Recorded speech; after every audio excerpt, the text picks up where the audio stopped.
where we're at this stage is that I have merged our list of animals and I have designed a set of symbols from that list, which you can both use as a basis for starting to design signs and gestures, but which we can also give to the kids themselves to practice with, because they might contribute something to them. And don't forget, these characters are beginning from scratch. So again, it's not an advanced language, it's very rudimentary.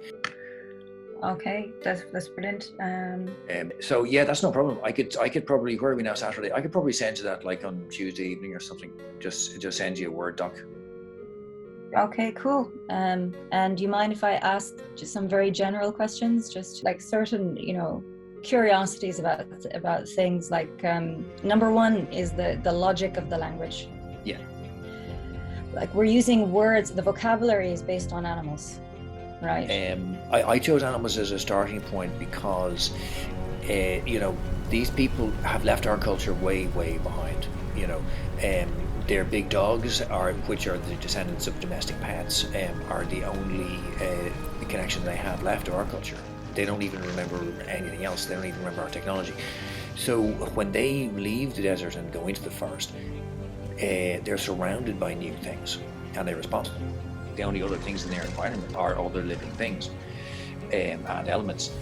So I thought that would be a good route for the whole thing, because it might help to come up with a visual style and some kind of principles. Bird.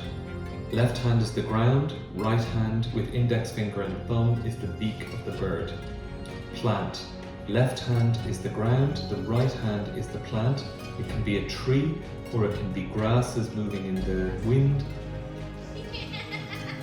I would like to understand what Shane is doing so that I can work in a way that I can complement him. Before we show them what we want to do, what do you think you should do to make this? How would you make this animal with your body or with your friend, and see what they come up with, and then see if it relates to what we want them to do. Yeah. It's very tempting when you want to do a piece about language that you start to work in gestures and things like that are very much around here.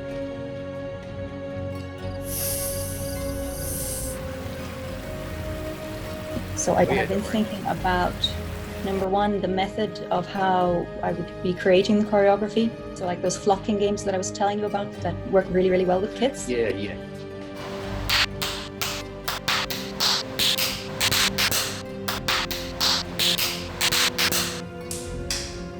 I'll go into them in detail in a little bit. And then we have the backup of really specific, simple sequences that I would design based on the kids' level. So if you can let me know how old the kids are exactly, I can tailor the choreography to them. Kashmira has been designing the headgear. Some of them were quite loose around the face, but some of them were very, very tight. And I liked the really tight ones at first because they were visually very striking. But after a while we realized, no, we don't want it to seem like it's a very, very strict kind of regime. We also don't want anything to become a recognizable item of clothing, like a hood or a cape, so they shouldn't have much form.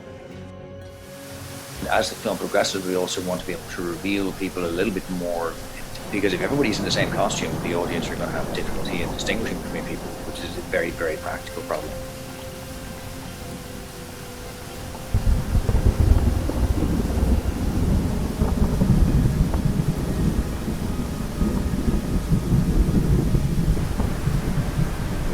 Okay, so here we are on the Glens Lock shoot, and there is Susan and Louis and Kashmira and all the cast, and we've done 3 scenes already.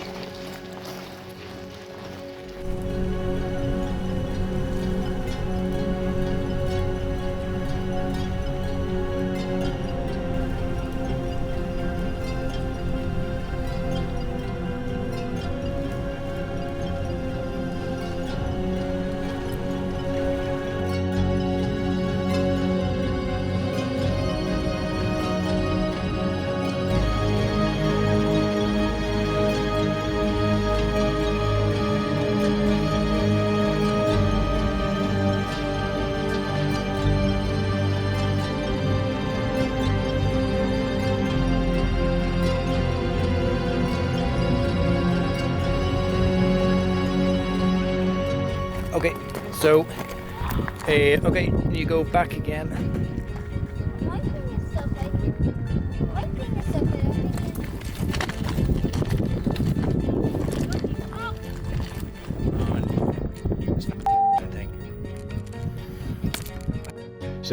So here we are. This is the final day for Sean and Simo, and that's Bernardo, who has been an assistant director and a chaperone at a weighing machine and a dog later on. And this is Sean and Simo, who are doing their pickups for their final scene. Yeah, I found it quite easy once I had something to focus on. It was fun as well. I found it a bit difficult because we had to look at certain things. Well, hopefully we can sort all that out in the editing. Yeah. Which was your favourite? Did you like Glendalough or Killiney? Probably Killiney. Because there's woods and stuff, and when the tent was going up, we got to actually have some shelter. Well, my favourite part was when I was going to pick the berries.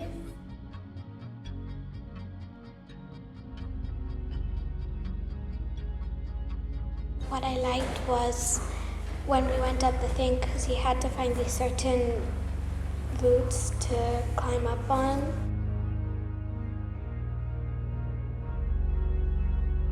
I enjoyed the sign language, and you made a bit of noises. And the costumes, they were very cool. Like, normally you won't really use them. I haven't seen much movies with them in. The acting was very fun as well. I got to go to a lot of new locations that I haven't been to before. I got to learn about cameras and green screens and everything you need to make a movie. I'll just get a couple of shots because I'll have to change the camera for the rest of this shoot, because to make them look really big, I'll have to shoot at a higher frame rate. This camera's too old to do that. Oh, looking for the snacks?